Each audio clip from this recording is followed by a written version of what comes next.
Hello everyone. The day of the week is named Friday. I go by many names, and the name of our organization is Trans Youth Channel.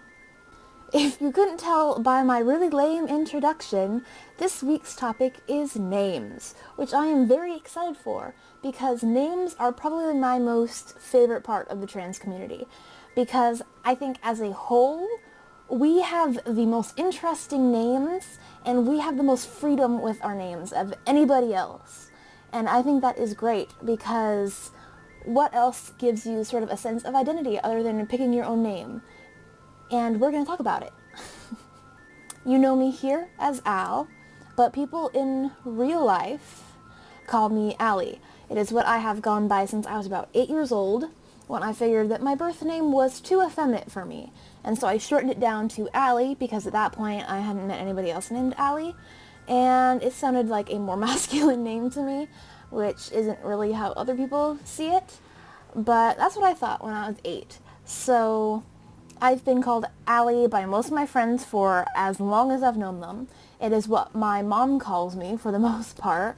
It's what my grandparents call me for the most part. It's the name that I go by. I am Allie to pretty much everybody in my life. And I go by Al here because my friends that I'm very close to call me Al because they shortened Allie down to Al as a more of a pet name, I guess. So people who are really, really liking me call me Al sometimes, because it's a nickname of a nickname, and how much cuter does that get? About like a year or two ago, I kind of figured out that a lot of people realize that Allie is not my full name. They realize that that is a nickname that I go by, and a lot of people assume what my real name is. And while a lot of people assume correctly as to my birth name, I'm not very comfortable with that, because I don't like my birth name. So I decided to make a longer version of Allie. I decided to find a name that I liked, that I could use to explain what Allie was short for. And I found it. So my full name is Alistair, which gets shortened to Allie, which gets shortened to Al.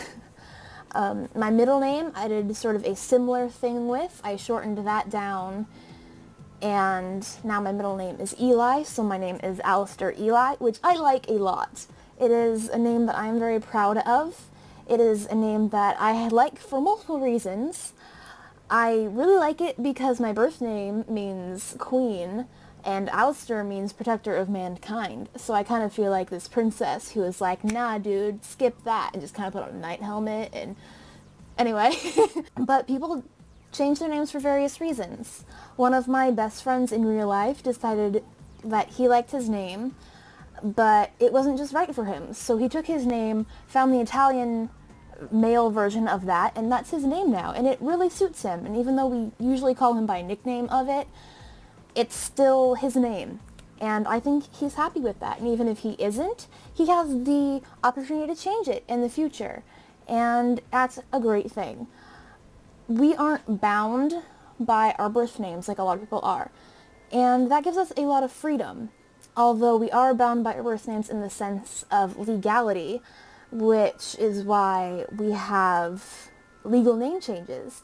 Like if you get married and you need to change your last name, or if your name just doesn't match your gender identity.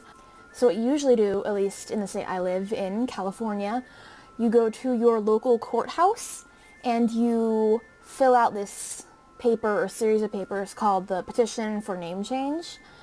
It kind of just asks you what your birth name was, what your new name is going to be, why you changed it, stuff like that. It's pretty easy.